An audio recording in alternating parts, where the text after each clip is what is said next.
महाराष्ट्र की राजनीति में चौंकाने वाला बड़ा उलटफेर हो गया है जब बीजेपी ने कांग्रेस के साथ गठबंधन कर लिया। यही नहीं, बीजेपी ने तो असदुद्दीन ओवैसी की पार्टी से भी गठबंधन कर लिया है। दरअसल महाराष्ट्र के स्थानीय निकाय चुनावों ने ये दिखा दिया है कि राजनीति में कुछ भी असंभव नहीं है। कुर्सी के चक्कर में अलग अलग विचारधारा वाले भी एकजुट हो जाते हैं। अब आपको समझाते हैं कि महाराष्ट्र में बीजेपी और कांग्रेस के बीच और बीजेपी और ओवैसी की पार्टी एआईएमआईएम के बीच इन दोनों गठबंधनों की पूरी कहानी क्या है और क्या इशारा दे गए हैं। तो एक बीजेपी और कांग्रेस के बीच गठबंधन और दूसरा बीजेपी का असदुद्दीन ओवैसी की पार्टी एआईएमआईएम के साथ गठबंधन। अब इससे ज्यादा हैरानी की बात क्या हो सकती थी।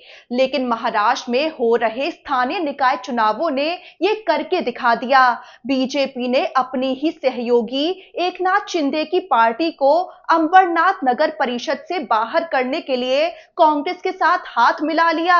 इधर अकोला की अकोट नगर पालिका में बीजेपी की बी टीम कही जाने वाली ओवैसी की पार्टी एआईएमआईएम अब बी टीम नहीं रही, बल्कि दोनों के बीच गठबंधन हो गया, यानी वो ए टीम ही बन गई। अब बवाल तो होना ही था। बीजेपी का इन दोनों विरोधी पार्टियों के साथ गठबंधन को लेकर हंगामा मच गया, तीखी आलोचना हुई। ऐसे में एक तरफ बीजेपी और कांग्रेस दोनों दल पलट गए।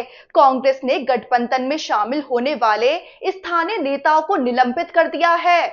उधर दूसरी तरफ ओवैसी की पार्टी एआईएमआईएम की भी सफाई सामने आई है। एआईएमआईएम सांसद इम्तियाज जलील बोले कि उन्हें इस गठबंधन की जानकारी नहीं है। उन्होंने अपने स्थानीय नेताओं से जवाब मांगा है। एआईएमआईएम सांसद ने साफ कहा कि बीजेपी के साथ किसी भी कीमत पर गठबंधन स्वीकार नहीं किया जाएगा। अगर स्थानीय स्तर पर ऐसा कुछ हुआ है तो कार्रवाई होगी। वहीं कड़ी आलोचना के बाद बीजेपी ने भी पलटी मार ली है। मुख्यमंत्री देवेंद्र फडणवीस ने फौरन ही कांग्रेस और ओवैसी की पार्टी के साथ किए दोनों गठबंधनों से बाहर निकलने का निर्देश दे दिया है। अब आपको जरा ये समझाते हैं कि ये गठबंधन हुए कैसे और क्यों हुए। तो महाराष्ट्र की राजनीति में इन दिनों कुछ ऐसे घटनाक्रम हो रहे हैं जो लगातार चौंका रहे हैं। सत्ता के लिए पार्टियां अपने पुराने दुश्मनों से हाथ मिला रही हैं। ऐसे में ठाणे जिले की अंबरनाथ नगर परिषद और अकोला जिले की अकोट नगर पालिका में बीजेपी ने ऐसे गठबंधन किए जिनकी किसी ने कल्पना भी नहीं की थी। एक तरफ कांग्रेस के साथ मिलकर शिंदे गुट की शिवसेना को बाहर किया, तो दूसरी तरफ असदुद्दीन ओवैसी की पार्टी एआईएमआईएम के साथ सत्ता साझा की। इन घटनाओं से राज्य में राजनीतिक हलचल मच गई। अब पहले अंबरनाथ में हुए बीजेपी और कांग्रेस के गठबंधन के बारे में आपको बताते हैं। तो अंबरनाथ नगर परिषद में हाल के चुनावों के बाद सत्ता की कुंजी बनाने के लिए बीजेपी और कांग्रेस ने हाथ मिला लिया। इस गठबंधन को अंबरनाथ विकास अघाड़ी का नाम दिया गया। इसका मकसद उप मुख्यमंत्री एकनाथ शिंदे की अगुवाई वाली शिवसेना को सत्ता से बाहर रखना था। शिंदे गुट की शिवसेना यहां सबसे बड़ी पार्टी बनकर उभरी थी, लेकिन बहुमत नहीं मिला था। बीजेपी ने कांग्रेस और अजित पवार गुट की एनसीपी के साथ मिलकर बहुमत जुटा लिया और नगर अध्यक्ष का पद भी जीत लिया। हालांकि कांग्रेस ने साफ इनकार किया है कि ये बीजेपी के साथ उसका सीधा गठबंधन नहीं है।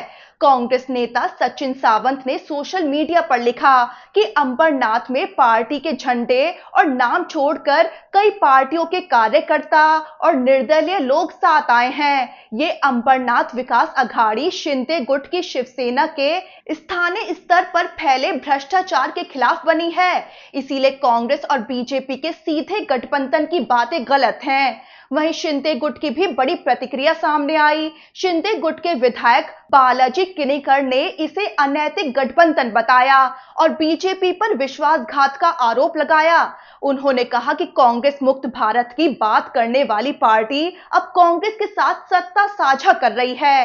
ये शिवसेना के साथ धोखा है। वहीं बीजेपी की तरफ से उपाध्यक्ष गुलाब राव करंजुले पाटिल ने इस पर पलटवार कर दिया।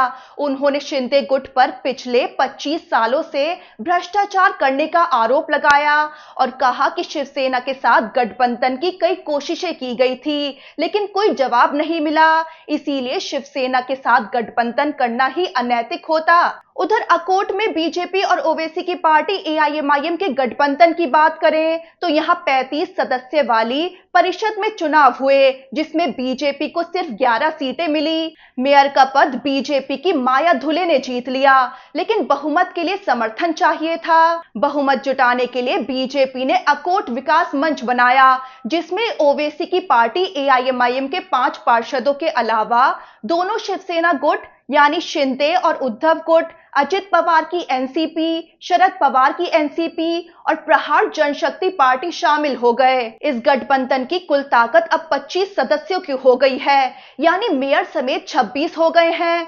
खबर है कि ग्रुप लीडर बीजेपी के रवि ठाकुर होंगे।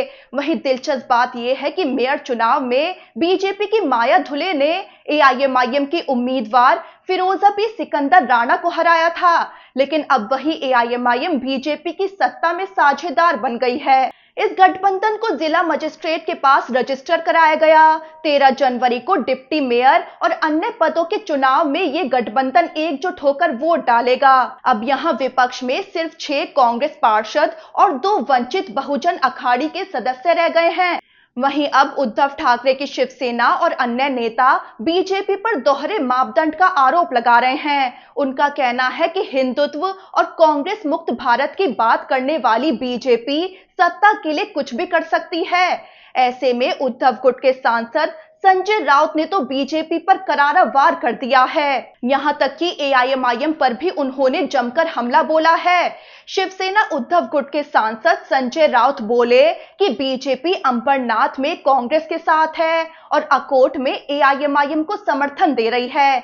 संजय राउत ने तंज कसते हुए कहा कि ये वही बीजेपी है जो कांग्रेस मुक्त भारत की बात करती थी, लेकिन आज खुद कांग्रेस पार्टी के साथ गठबंधन कर रही है। संजय राउत ने ओवैसी की पार्टी और बीजेपी को दो मुहे केचुए करार देते हुए कहा कि पूरे महाराष्ट्र में कहीं खुली तो कहीं छुपी हुई युति चल रही है।